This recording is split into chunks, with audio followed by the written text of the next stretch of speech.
स्वागत है आप सबका।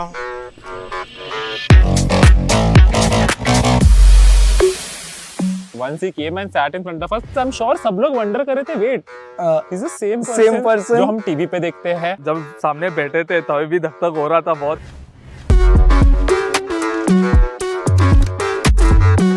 आप लोग एक दूसरे को कभी मिलते हैं या पहली बार मिले? नहीं मिलते हैं हम लोग।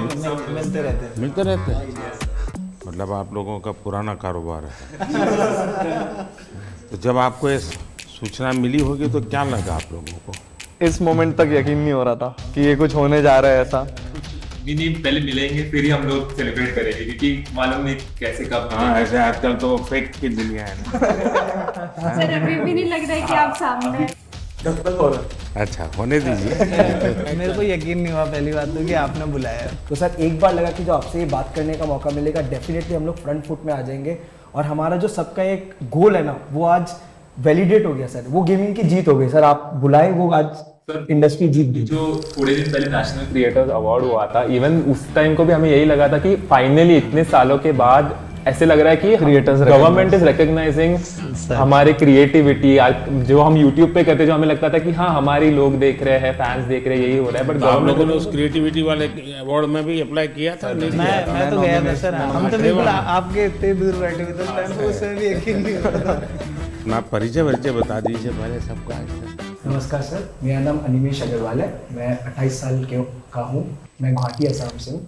मैं बहुत ही यंग एज में पढ़ाई कर रहा था जब मैं सीए का। हर कोई यंग एज में पढ़ाई करता है। जी सर, वही मतलब कंपेयर टू कि अभी भी 28 साल का ही मैं खुद को यंग ही मानता हूँ, तो मैं और यंग की बात कर रहा हूँ। तो मैं सीए का पढ़ाई कर रहा था। मैं सीए फाइनल्स तक पहुँचा था और मैं सीएफए और एफआरएम की भी लेवल 1 दे चुका था। मैंने अपने माता पिता से 1 साल का ब्रेक मांगा था अपने पढ़ाई से गेमिंग की करियर को परस्यू करने के लिए। जब मैं 2018 में स्टार्ट किया, मैं सोच के घुसा था कि 1 साल मैं गेमिंग में पूरा दूंगा और कुछ बनने की कोशिश करूंगा। तो परिवार में क्या रिएक्शन आया? सर क्योंकि मैंने पढ़ाई करके रखी थी और मेरे पास बैकअप बहुत स्ट्रॉन्ग था कि गेमिंग में कुछ नहीं कर पाता, वापस जाके पढ़ाई कंटिन्यू कर पाता, तो इसलिए माता पिता हमेशा सपोर्ट किए हैं इस चीज़ को। और फिर मेरा गोल यही है कि मैं गेमिंग को इंडिया में आगे बढ़ाऊँ और सबको, जो भी युवा फॉलो कर रहे हैं हम सभी को, इतने बड़े बड़े इन्फ्लुएंसर्स को, उनको करेक्ट डायरेक्शन दिखाऊँ गेमिंग से अच्छा क्या कर सकते हैं और उसी की तरफ काम आगे करने की कोशिश चल रही है सर। मुसीबत ये हो जाएगी कि जब भी अब कोई ठग बोलेगा किसी को भी तो आप दिखाई देंगे और कोई आपको देखेगा तो कहेगा यार ये तो अच्छे इंसान है, उसको ठग कैसे बोले। सर वो चीज़, लेकिन एक भी बच्चे की गेमिंग में थोड़ा नाम बना लिया तो गेमिंग वाले लोग अब ठग से अच्छे नज़र से मुझे देख रहे हैं। ठग से ठगते नहीं। हाँ, और मैं दुनिया एकदम भी ठगी नहीं कर रहा हूँ सर। मेरा नाम अंशु बिष्ट है। वैसे मेरा गेमिंग नाम गेमर फ्लीट है सर। मैं आता हूँ हल्द्वानी, नैनीताल, उत्तराखंड से। तो मैं सर वैसे लोअर मिडिल क्लास फैमिली से आता हूँ। मेरे पापा एक प्राइवेट स्कूल में 30 साल तक उनने बस कंडक्टरी करी थी ताकि मैं और मेरी दीदी को वो स्कूल में पढ़ा सकें। मैंने थोड़े ट्यूशन्स पढ़ाने स्टार्ट करे बच्चों को, 1-2 जॉब्स ले रही, फिर अपना खुद का कंप्यूटर बनाया एक। सर आर्थिक स्थिति इतनी अच्छी नहीं थी तो उनका बनता है कि ऐसे सोचना कि आप समझ रहे हो ना कि आपका बच्चा बस कंप्यूटर में बैठ के चिल्ला रहा है दिन भर, क्योंकि सर थोड़ा होता है कि मतलब चिल्लाना इन द सेंस कि मतलब खुश होना, कि तभी लोग देखते तो खुश होते हैं ना कि अरे वाह इसको कितना मजा आ रहा है, तो उन्हें भी मजा आता है। यानी आपको एक्टिंग भी करनी पड़ती है थोड़ी बहुत, ताकि व्यूअरशिप बढ़े। तो हाँ सर करनी तो पड़ती है सर। सबसे बड़ा ब्रेक थ्रू क्या है आपको इस दुनिया में? सबसे बड़ा ब्रेक थ्रू सर कि मतलब अगर आपको पता चल जाए कि आप क्या करना चाहते हो इन दी एंड। सर जैसा आपका है कि आप देश को आगे ले जाना चाहते हो, आप देश को एक स्तर पे ले जाना चाहते हो बहुत, तो वैसे ही मेरा भी था कि मतलब मैं भी कुछ ऐसा करूं कि दुनिया वाहवाही करे। मेरा नाम नमन माथुर है और लोग मुझे मॉटल के नाम से जानते हैं। मैं पला बड़ा मुंबई में ही हूँ, नवी मुंबई में। और जब मैं 4 साल का था मेरे पापा गुजर गए थे। मम्मी ने मुझे और मेरे बड़े भाई को रेस किया, उन्होंने टिफ़िन सर्विस किया, सब कुछ किया। और 2015 में मोबाइल आ गया था हाथ में, तब तो शुरू किया था खेलना। पहले तो स्कूल कॉलेज में दोस्तों से बातें करते करते पता चला होगा। मैं गेमिंग में को खुद से वो यूट्यूब देख के आया था। मैंने उल्टा दोस्तों में फैला दिया था कि खेलो मेरे साथ। मैं बीमार हूँ, तुम भी हो गए। वायरस मैंने फैलाया हुआ था। बस 2015 से लेके 18 तक, जब तक मेरा बीकॉम पूरा कंप्लीट हुआ, उतने में मैंने ये फिगर आउट किया कि ये जितने भी फॉरेन यूट्यूबर हैं हम जिन्हें देख रहे हैं, इनके कमेंट सेक्शन में सारे इंडियन हैं। यानी ये सब जो दुनिया भर के अच्छे अच्छे खिलाड़ी हैं उनमें भी इंडियन सारे कमेंट करने वाले इंडियंस हैं। मेजॉरिटी मेरे को जो दिखते थे इंडियंस ही दिखते थे, और मैंने सोचा कि क्यों ना मैं एक ऐसा कोई वीडियो बनाऊं उनसे इंस्पिरेशन लेके और अपलोड करूं। और मैंने वो वीडियो 2018 में अपलोड किया और वो इंस्टेंटली वही वीडियो जो उस सोच से बना था वायरल हो गया। उसके बाद मैंने स्पोर्ट्स में रिप्रेजेंट किया इंडिया को, अनिमेश से मिला 2018 में। हम लोगों ने कंपनी भी शुरू की अपनी SATL। इमॉर्टल नाम कैसे रख लिया? भारत में तो लोग इमॉर्टल की बात करते हैं। लोग सब जगह मैं देख रहा हूँ इमॉर्टल नाम रख रहे हैं, तो मैंने बस अच्छा कुछ नया कर रहे हैं। इमॉर्टल कर दिया उसको। मेरा नाम पायल धर है, सब लोग पायल गेमिंग के नाम से जानते हैं। मैंने इन सब के बाद स्टार्ट किया है एंड मैंने सोचा नहीं था कि मैं इंडिया की लीडिंग फीमेल क्रिएटर बनूंगी। मैं बहुत ही छोटे गांव से हूँ। मैं MP में एक छिंदवाड़ा करके जगह है, इंदौर के पास में ही है, तो मैं वहाँ की रहने वाली हूँ। मुझे गेमिंग में इंटरेस्ट था बट घर पे फैसिलिटीज़ नहीं थी। 12th तक भी हमारे पास घर पे फ़ोन नहीं था खुद का, तो गेमिंग में थोड़ा थोड़ा इधर उधर देखते रहते थे, या दोस्त के जो भाई वगैरह है वो कैफेज जाते थे गेम खेलने, तो वहाँ से थोड़ा बहुत नॉलेज आया कि गेमिंग भी कुछ होता है। तभी के टाइम पे यूट्यूब पे गेमिंग पॉपुलर होने लगी थी इंडिया में भी, तो मैंने सोचा कि क्यों ना मैं भी इसको एक ट्राई दूँ और लड़कियों को भी एक ऐसा ऑप्शन मिले कि इसमें भी आप करियर बना सकते हो। लड़कियों का इसमें आना कितना संभावनाएं बढ़ती है। फिर सबसे बड़ी चीज़ यही है कि पेरेंट्स बहुत घबराते हैं कि बाहर जाके काम ना करें, एंड कई फैमिली में थोड़े रिस्ट्रिक्शंस भी होते हैं कि बच्चियों को मौका नहीं दिया जाता, तो उनके लिए ये बहुत ही अच्छा स्टेबल करियर ऑप्शन है। एंड जब मैंने शुरू किया था तो मेरे पास भी 100-200 ऐसे लड़कियों के मैसेज आते हैं कि हमने आपको देख के स्टार्ट किया, तो सब थोड़ा घबरा रही हूँ मैं। थोड़ी छांट लीजिए फिर बात करते हैं।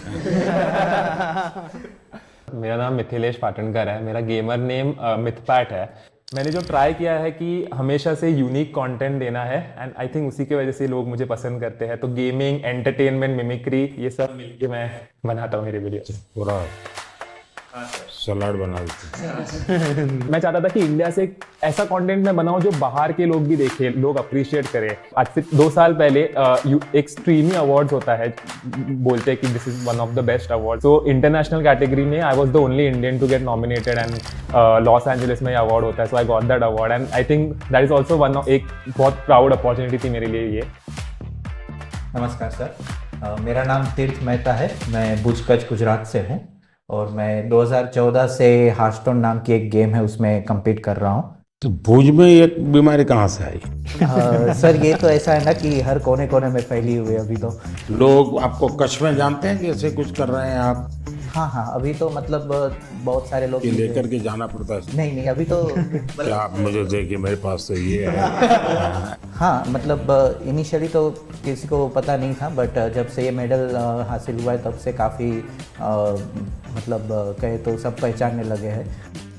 हेलो सर, मेरा नाम है गणेश और लोग मेरे को SK रॉसिया से जानते हैं, और मैं बेंगलुरु से हूँ और मैं एक प्रोफेशनल ई-स्पोर्ट्स एथलीट हूँ। जो मैं जब से कॉलेज में गया, दोस्त लोग ने मेरे को गेम को इंट्रोड्यूस किया और जब मैं खेला, अचानक से उधर जो भी लोग खेलते हैं उन सबसे अच्छा खेलने लगा।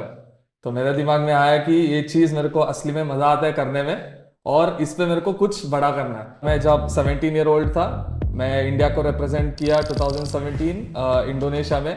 तो जब मेरा सक्सेस मिला और मैं I could take the responsibility, मेरा माँ बाप का जो ड्रीम था घर बनाने का वो मैं कराया और दोनों को जॉब से रिटायर कराया और अभी सब रिलेटिव्स बोलती बंद। आई वाज लाइक धक हो रहा था पूरा कि क्या बात करूं उनके सामने, बट आज जब मिला आई जस्ट लाइक जो भी मन में है, जो भी मेरा स्टोरी है, जो मेरे को जानता है, वो सब बोल दिया मैं उनके सामने।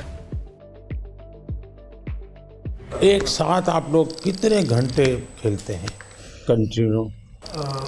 I think e sports athlete जो होते हैं वो दिन के 6 से 7 घंटे प्रैक्टिस के देंगे, क्योंकि वो उनकी पूरी रूटीन होती है। वो दिन में उठने का समय, गेम का समय, डाइट, सब कुछ होता है। कंटेंट क्रिएटर्स का सर अगर मैं बताऊँ तो आई थिंक सब लोग ऐसे होते हैं कि दिन में 12 घंटे सिर्फ सोच ही रहे हैं, और फिर हो सकता है वीडियो बनाने में वो 2 घंटे ही बन गए या फिर वो 10 दिन तक नहीं बने।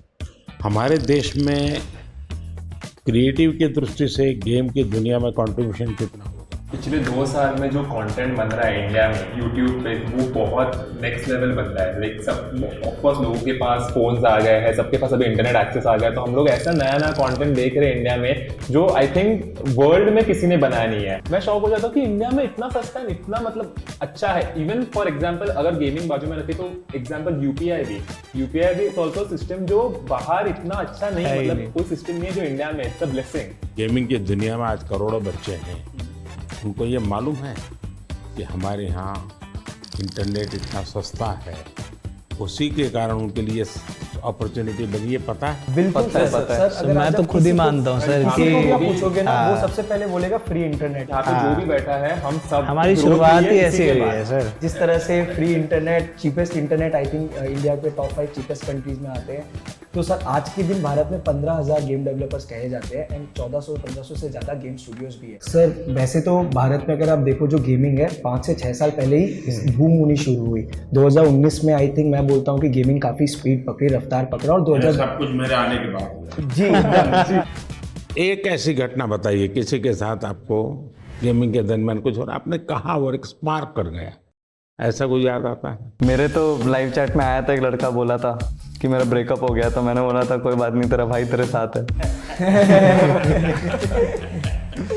देखिए, मान लीजिए कि मैं एक बिल्कुल स्टूडेंट हूँ और मुझे कुछ मालूम नहीं है ये गेमिंग की दुनिया क्या है। परसेप्शन का ही मुझे पता है जो ये बच्चे टाइम खराब करते हैं, पता नहीं दिन भर उसी में बैठा रहता है। मुझे याद है मैं परीक्षा पे चर्चा कर रहा था, तो मैंने ऐसे कहा कि ये कुछ बच्चे ने मुझे उलट पुलट पूछा, मैंने कहा तो ये पबजी वाला लगता है, ये पबजी वाला है क्या? वो तो मोमेंट था सर, जब आपने ये पबजी वाला है बोला था, तो मैं उस समय पबजी में ही रिप्रेजेंट कर रहा था इंडिया को, और मेरे रिलेटिव्स तब मेरे को ऐसे मम्मी को कॉल करके बोल रहे थे कि ये नमन को बोला था क्या, क्योंकि तब मैं इतने उस रिप्रेजेंट कर रहा था तो वो सबको पता था, तो कहीं आपने मुझे तो नहीं बोला, ये डाउट आ गया सबको। ये एक ऐसा क्षेत्र है जो अननोन है। ऐसी स्थिति में क्या आप लोगों को क्या अनुभव आता है जब बच्चों से बात करते हो, उनके परिवार से बात करते हो? कोई तो माँ बाप ये थे कि तुम बंद करो, मेरे बच्चे को बिगाड़ रहे हो। ये तो सर अगर हाँ पेरेंट्स मिलते हैं हमें, पेरेंट्स यही बोलते हैं कि हमारे बच्चों को बोलो कि पढ़ाई करे, सिर्फ आपके वीडियोस देखते रहते हैं। तो मैं अच्छा, फिर वो काम भी आप ही को कहते हैं। बहुत बार न्यूज में देखा है कि पेरेंट्स का क्रेडिट कार्ड यूज करके बच्चों ने गेम्स में इन गेम पैसे होते हैं वो लिए, एंड वो चीज़ बहुत बड़ी न्यूज हो जाती है। उससे क्या होता है कि फिर हमें भी अफेक्ट हो जाता है उससे। राइट नाउ मेरा एक ही गोल है कि अगर किसी बच्चे को भी ई स्पोर्ट्स एथलीट बनना है या बहुत स्किल लेवल पे, टॉप लेवल पे खेलना है, उनको मैं कैसे गाइड करूँ, उनका पेरेंट्स को मैं कैसे गाइड करूँ, बिकॉज ये अवेयरनेस बहुत कम लोग के पास है। घर में ऐसा लगता है कि जैसे स्पोर्ट्स एक एक्टिविटी जरूरी है या डांसिंग सीखना माँ बाप चाहते हैं कि बच्चे को आना चाहिए, क्योंकि वो भी एक व्यक्तित्व के विकास का एक हिस्सा है। लेकिन ऐसी चीजों को प्रतिष्ठा मिलने में सदियों की एक पुरुषार्थ रहा है। अगर देखी जाए हमारा देश स्पोर्ट्स में हमेशा बहुत आगे रहा। आज के दिन भारत का one of the most popular sport cricket है, पर अगर 1983 वाली वर्ल्ड कप नहीं जीती तो मे बी सब लोग उतना क्रिकेट में नहीं जाते, और अगर मे बी देश में एक सचिन तेंदुलकर जैसे बड़े नाम नहीं आते तो सब लोग वो बनना नहीं चाहते। सर गेमिंग 5-6 साल पहले ही शुरू हुआ और आज काफ़ी लोग हैं इंडस्ट्री में, कम्युनिटी में हमारे जैसे गेमर जिन्होंने भारत को रिप्रेजेंट करके नाम कमाया है। तो सर आई थिंक आज कोई गेमिंग के लिए अगर ये पूछे कि ये क्यों करना है, तो मैं उनको यही जवाब देता हूँ कि इसको आप साइड हसल रखिए। जो लोग सोचते हैं अनऑर्थोडॉक्स है, बेकार चीज़ है, टाइम वेस्ट कर रहे हैं लोग अपना, उसको करके आप प्राइम मिनिस्टर, अभी हम लोग प्राइम मिनिस्टर सर के रेजिडेंस में, तो वहाँ तक जाके उनसे बैठ के एक राउंड टेबल में बैठ के उनसे बातें कर सकते हो, तो वो बहुत अनरियल था। और फॉर श्योर लोग अब गेमिंग को एक अलग नज़रिए से देखें कि हाँ ये भी कुछ है और इसमें भी कुछ करा जा सकता है। एज अ गेमर मैं कहूँगा कि ये मेन इम्पोर्टेंट चीज़ जो पीएम सर ने मेंशन की कि डाउन द लाइन ग्रो करना है एक इंडस्ट्री को, तो उसमें एक पेरेंट्स का इन्वॉल्वमेंट बहुत ज़रूरी है। उनका वही पेरेंटल एडवाइस, पेरेंट्स भी सपोर्ट करना, वो एक बहुत इम्पोर्टेंट फैक्टर है। आपकी दृष्टि से मुझे बताने जैसी कोई चीज आपको लगती है, यार आपको कोई मन में प्रश्न है तो आप, क्या कोई रेगुलेटरी बॉडी हो सकती है? रेगुलेट शब्द ठीक नहीं होगा, वरना सरकार का स्वभाव होता है हर चीज में हाथ डालना। सरकार का मूल नेचर ये है। अब दो चीजें होती हैं, या तो आप उनको दबाने की कोशिश करो या तो कानूनी सारे बंधन लगा करके उनको अलग करो। दूसरा है कि आप चीज़ को समझो, समझ करके हमारे देश की रिक्वायरमेंट के अनुसार उसको मॉडिफाई करो, उसको कुछ कानून नियम व्यवस्था के अंदर ढांचा में लाओ, उसकी एक प्रतिष्ठा बढ़ाओ। अगर प्रतिष्ठा बढ़ जाती तो फिर बुरा करने वालों को बहुत देर लगती। मेरी तो कोशिश है कि देश की स्थिति इतनी आगे ले जाए हम कि 2047 तक खास करके मध्यम वर्गीय परिवारों की जिंदगी से सरकार बिल्कुल बाहर निकल जाए। वरना ये कागज लाओ, वो कागज लाओ, ये दो, यहाँ क्यों गया, वहाँ क्यों गया, उसी में ही जिंदगी फंसी हुई है। सरकार की जरूरत गरीब को होती है, उसको मुसीबत के समय सरकार मिलनी चाहिए। सर आई थिंक एक चीज़ जो डेफिनेटली करा जा सकता है ईज़ ऑफ बिजनेस के लिए, सर ई स्पोर्ट्स को आइडेंटिफाई किया जाए। Esports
height and weight differentiate करें। सर आज भारत के एथलीट्स जाके ओलंपिक्स में प्रपोज है, एशियन गेम्स, कॉमनवेल्थ गेम्स में प्रपोज है। आप लोग एक काम कीजिए, ये जो क्या समस्या है आपकी, मुझे कभी मेल कर दीजिए मेरी ऑफिस में, एग्जैक्टली क्या प्रॉब्लम फेस करते हैं आप।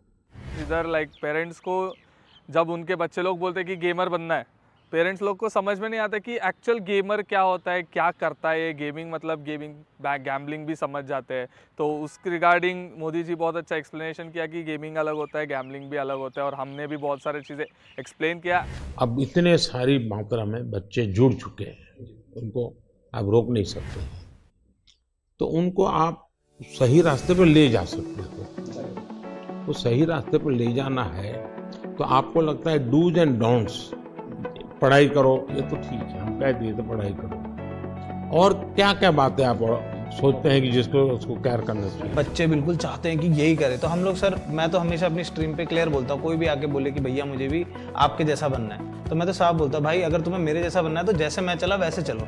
मैंने कॉलेज किया, कॉलेज के साथ किया, मैंने जॉब करी, मैंने जॉब के साथ किया। जब तक नहीं चला मैंने ऐसा नहीं करा कि सब दुनियादारी छोड़ के मैं बस लगे रहा कि नहीं यही काम करेगा, यही काम करेगा। आज के टाइम पे गेमिंग और ई स्पोर्ट्स मतलब उसमें दो कैटेगरी आती है। जैसे ई स्पोर्ट्स में आप कम्पीट करते हो, और कंटेंट क्रिएशन में ऐसा है कि हम गेम के अराउंड वीडियोस बना रहे हैं, उसमें 4 दोस्त मिलके कुछ फन कर रहे हैं, तो वो लोग देखना पसंद करते हैं लाइव स्ट्रीम में। जो मैं समझ रहा हूँ आपकी बातों से 3 स्टेज है।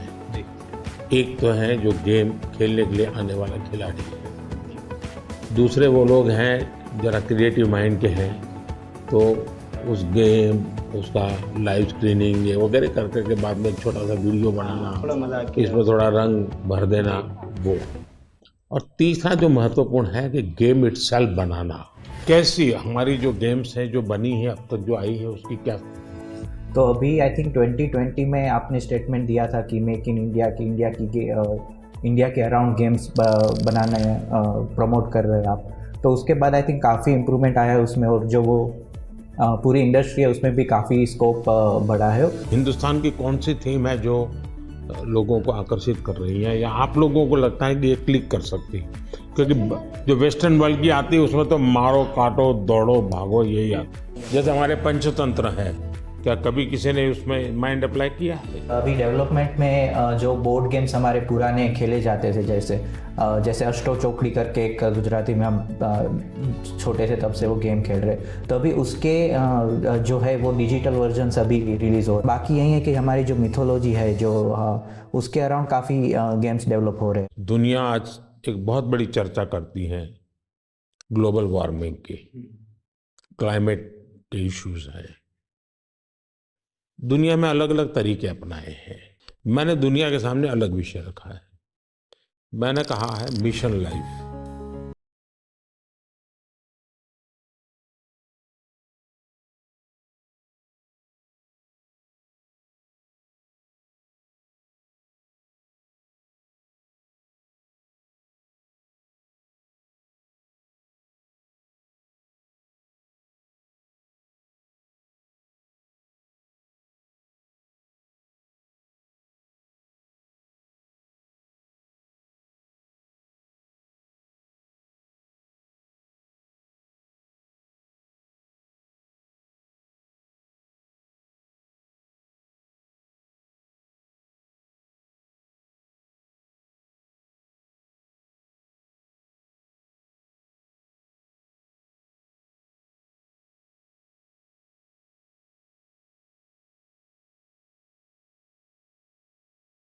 कैटेगरी है जैसे शूटिंग गेम्स हो गए, वैसे एक कैटेगरी है गेम्स फॉर चेंज करके, जिसमें जैसे आपने जो ग्लोबल प्रॉब्लम्स बताया, या फिर ऐसे छोटे छोटे जैसे अफ्रीका में ऐसी बहुत सी कंट्रीज है जो स्पेसिफिकली वहाँ की पॉवर्टीज़ कम करने के लिए या वहाँ के कोई जो लोकल इश्यूज़ है उसको अवेयरनेस उसके लिए बढ़ाने के लिए ऐसी गेम्स स्पेसिफिकली स्टूडियोज़ बनाते हैं। तो आई थिंक ऐसे गेम्स इंडियन स्टूडियोज़ भी कैचअप कर सकते हैं। मुझे विश्वास है कि डाउन द लाइन 2-3 साल में तो ऐसे गेम्स आएंगे भी और वो आगे जाके पॉपुलर भी होंगे, जो कहेंगे हम कि सिर्फ इंडिया के भी नहीं बट ग्लोबल प्रॉब्लम्स को भी एड्रेस करेंगे। मुझे उनकी एक बात जो बहुत अच्छी लगी एंड शायद मैं भी उस चीज़ को बहुत ज़्यादा कैरी फॉरवर्ड करूँ, अपने ऑडियंस तक भी पहुँचाऊँ, वो ये रहेगा कि आप गेम डेवलपमेंट में घुसो, थोड़े से ऐसे गेम्स डेवलप करो जो हमारे कल्चर या इंडिया कैसे चलता है या हमारा क्लाइमेट या व्हाटएवर ज्योग्राफी, इन सब चीज़ों को देखकर ऐसे गेम्स बनाओ एंड उन चीज़ को हम लोग पुश करने की पूरी कोशिश करेंगे। तो I guess this is something that I would take from him.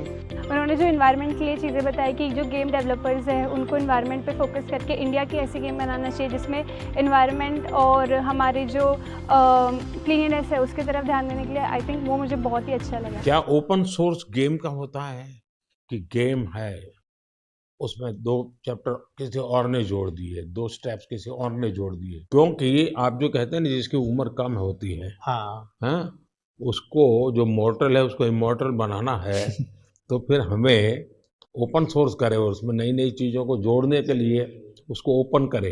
तो हो सकता है कि मान लीजिए हमने हनुमान के कैरेक्टर के ऊपर कोई बनाया जी, तो लोगों का भी ओपन सोर्स है, आप हनुमान के नई नई चीज़ें लेके आइए, तो हो सकता है वो। हाँ सर, बहुत सारे देखिए ये हमारी टीवी सीरियल जैसा काम है, हमारे टीवी सीरियल को एंड ही नहीं है। हाँ। उसका नई नई पोस्ट जोड़ते जाते हैं। सर हम लोग ने वैसे थोड़ा कुछ आपके लिए सोच के रखा था कि आपसे हम लोग इतना कुछ सीखा है, आपको हम लोग गेमिंग का थोड़ा डिक्शनरी आपको सिखाना चाह रहे थे। तो सर एक गेम है जो मिटपैट आप समझा दो हम लोग क्या करेंगे सर के। बेसिकली सर हम गेमिंग में कैसे होता है कि हम लोग मैच के अंदर बिजी रहते हैं तो हम लोग ज़्यादा बातचीत नहीं कर सकते एक दूसरे के साथ, तो हम लोग ना टर्म यूज़ करते हैं जिससे क्या होता है कि एक दूसरे के साथ हम लोग कम्युनिकेट कर सके ईजिली।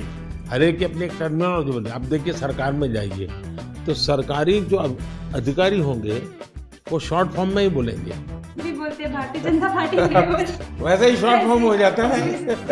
सर पर आपको 1-2 वर्ड्स तो हम लोग बता के जाएंगे और आप हमें फिर बताएगा कि आप कौन से सेंटेंस में उसको यूज करेंगे। ऐसा है, मेरा एक शब्द है P2G2, तो मेरा वो P2G2 शब्द ये है pro people good governance, P2G2। अच्छा एक और है नूब।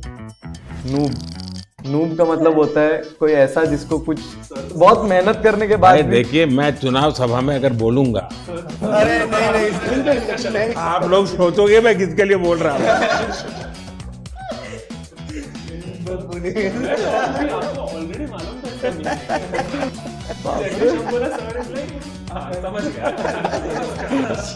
अगर मैं बोल दूंगा तो लोग उसके लिए बोला है।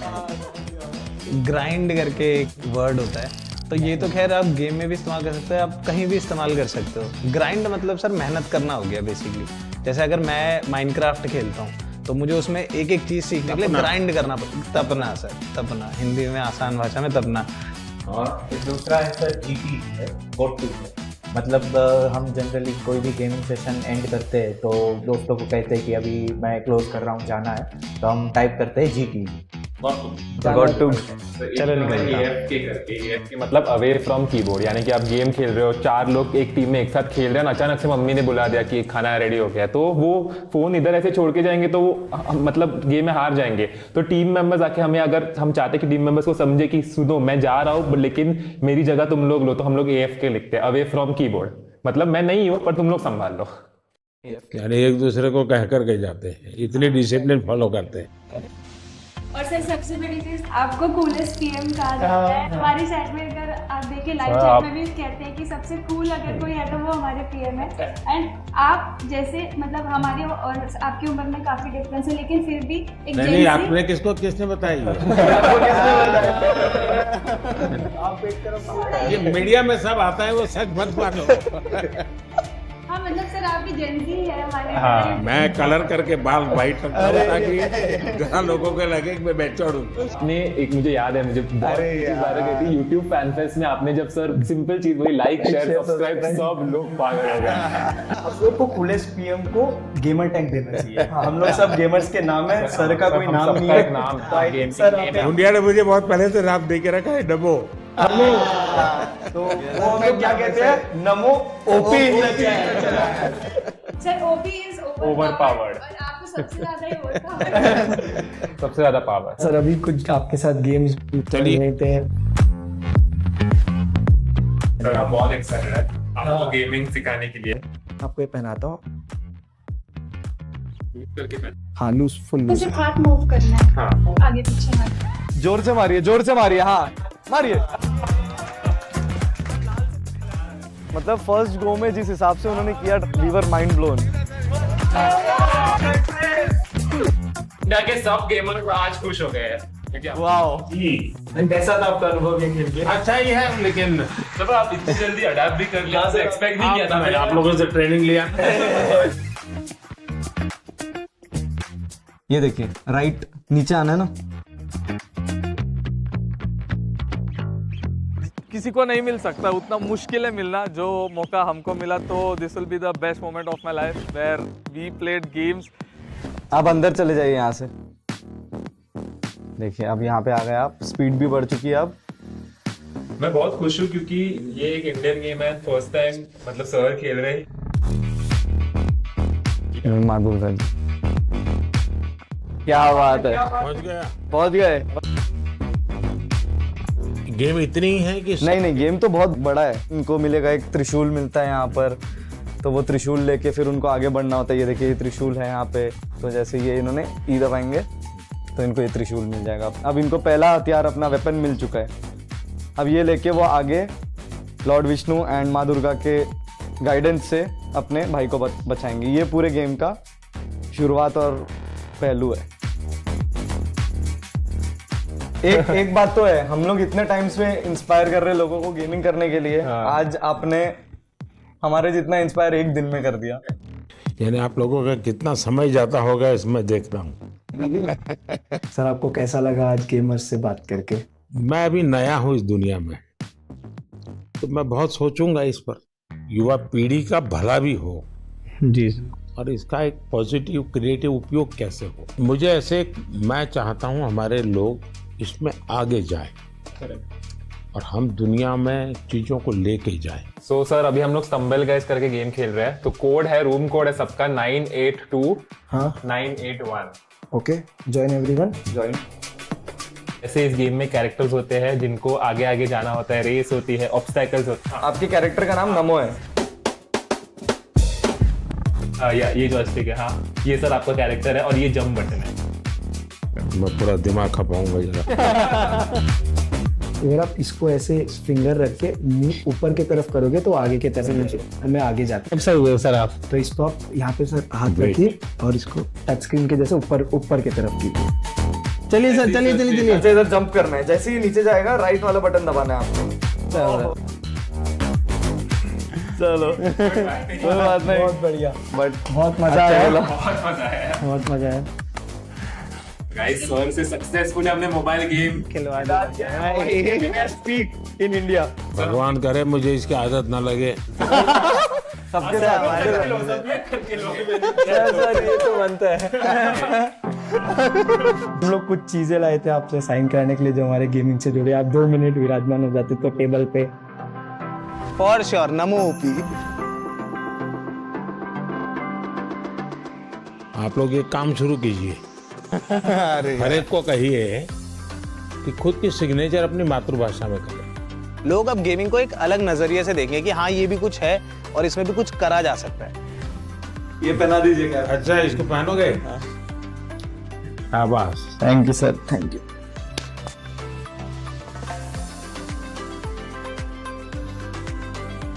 सर आपके साथ मुझे कैसे फोटो चाहिए जिसका थम्स अप कर दो जैसे गेम में हम। हाँ चलिए। I think Indian gaming peaked today. Who is the biggest influencer in India? It's our Prime Minister. हमने उनसे मिले।